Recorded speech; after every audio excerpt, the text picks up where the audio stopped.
After 60, life doesn't scream anymore. It whispers.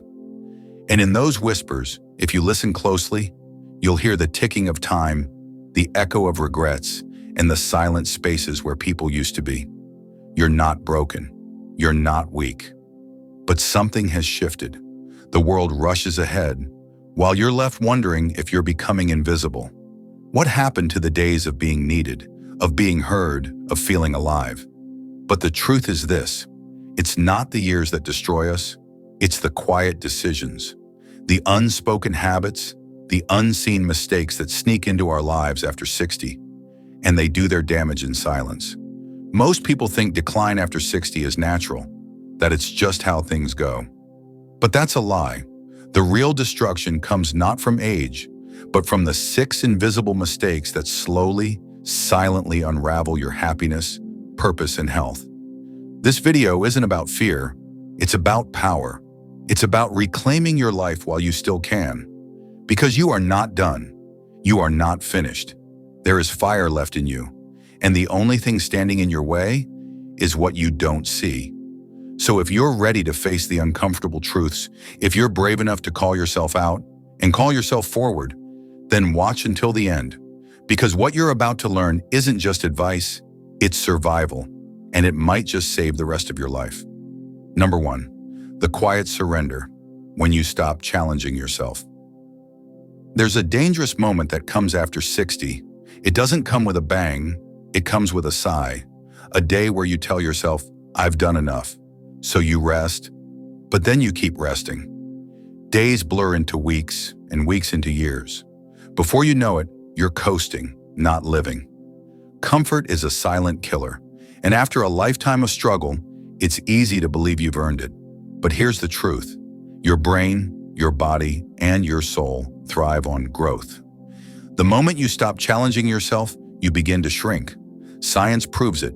Neuroplasticity, the brain's ability to adapt, never stops. But it needs stimulus. Learning a new language, starting a new hobby, or even walking a different route sparks growth. Without challenge, your mind grows dull and your spirit grows weary. You were once the person who took risks, faced storms, adapted. What changed? Age doesn't steal that. It's your mindset that does. You didn't grow old the day you turned 60. You started growing old the day you stopped pushing your limits. Don't wait for life to push you. Push yourself. Take the course. Start the garden. Join the group. Do what's uncomfortable. Comfort is seductive. It tells you, relax, you've earned it. But it never tells you the cost. Your sharpness, your resilience, your fire. Every day you wake up is a blessing and a challenge. Don't surrender to stillness. Keep climbing.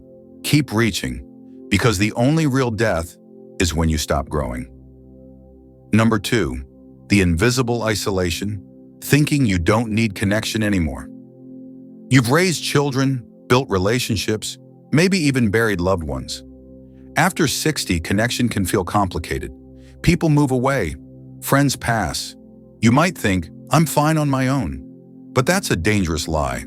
Loneliness doesn't show up as sadness. It shows up as fatigue, as anxiety, as lack of motivation. And most dangerously, it becomes your new normal. Psychologically, we're wired for connection. Even introverts need it. The human brain responds to real social interaction with reduced stress, improved memory, even longer lifespan. But isolation, especially silent, self-imposed isolation, rots you from the inside. You don't need 100 friends, but you do need a few real ones. People who see you, people who ask, how are you? And really, it's easy to withdraw when you've been hurt or disappointed, but don't let past wounds justify present loneliness. You're not too old to make new connections. That's a myth. You just need the courage to reach out, join something, anything, a walking club, a book circle, a volunteering group. Call that old friend, send that message. The biggest emotional mistake after 60 is thinking you don't need people anymore. But you do, not just for laughter and warmth, but for survival. Don't become a ghost in your own life. Choose connection over comfort. Let people in, even when it's hard. Because the longer you wait, the deeper the silence becomes. And one day, it might be too loud to escape.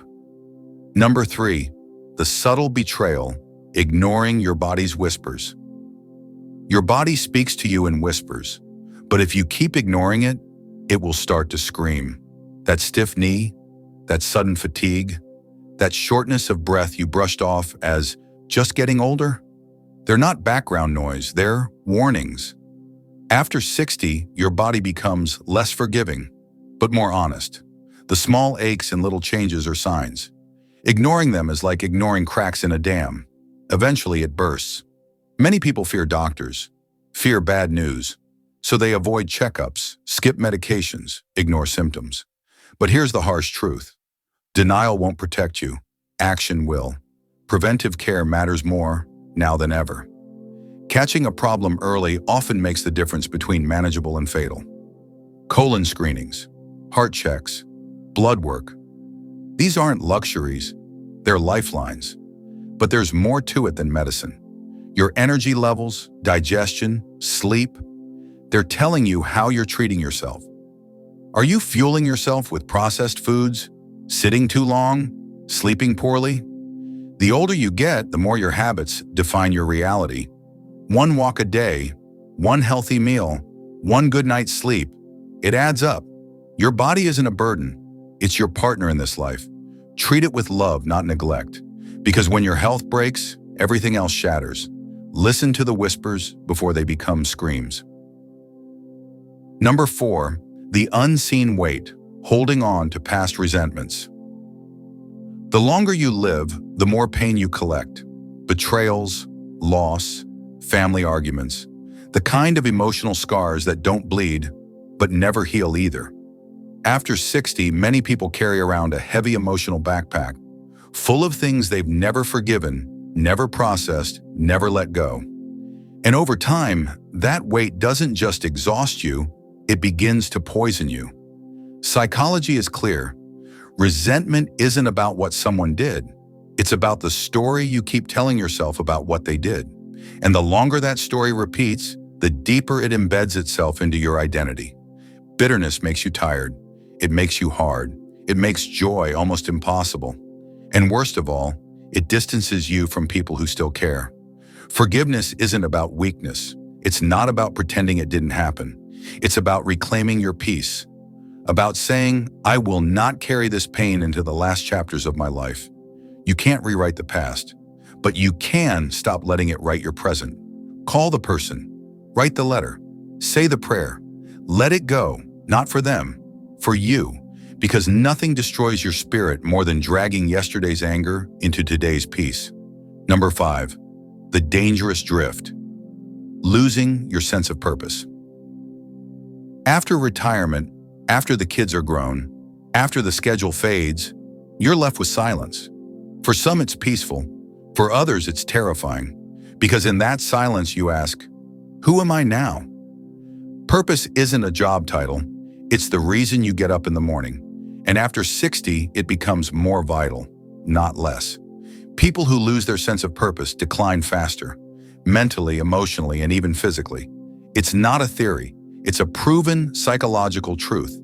But the good news is, purpose is a choice.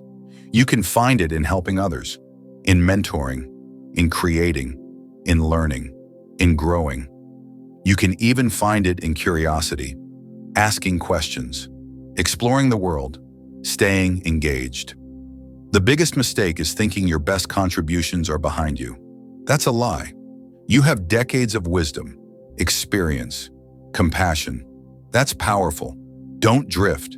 Don't just pass time. Invest it. Live deliberately. Make your days matter. Because when you have a reason to wake up, everything else aligns. Number 6, the final trap, believing it's too late to change. This is the most dangerous belief of all. It's too late for me. Too late to fix the relationship. Too late to chase the dream. Too late to start again. That belief isn't just wrong, it's lethal.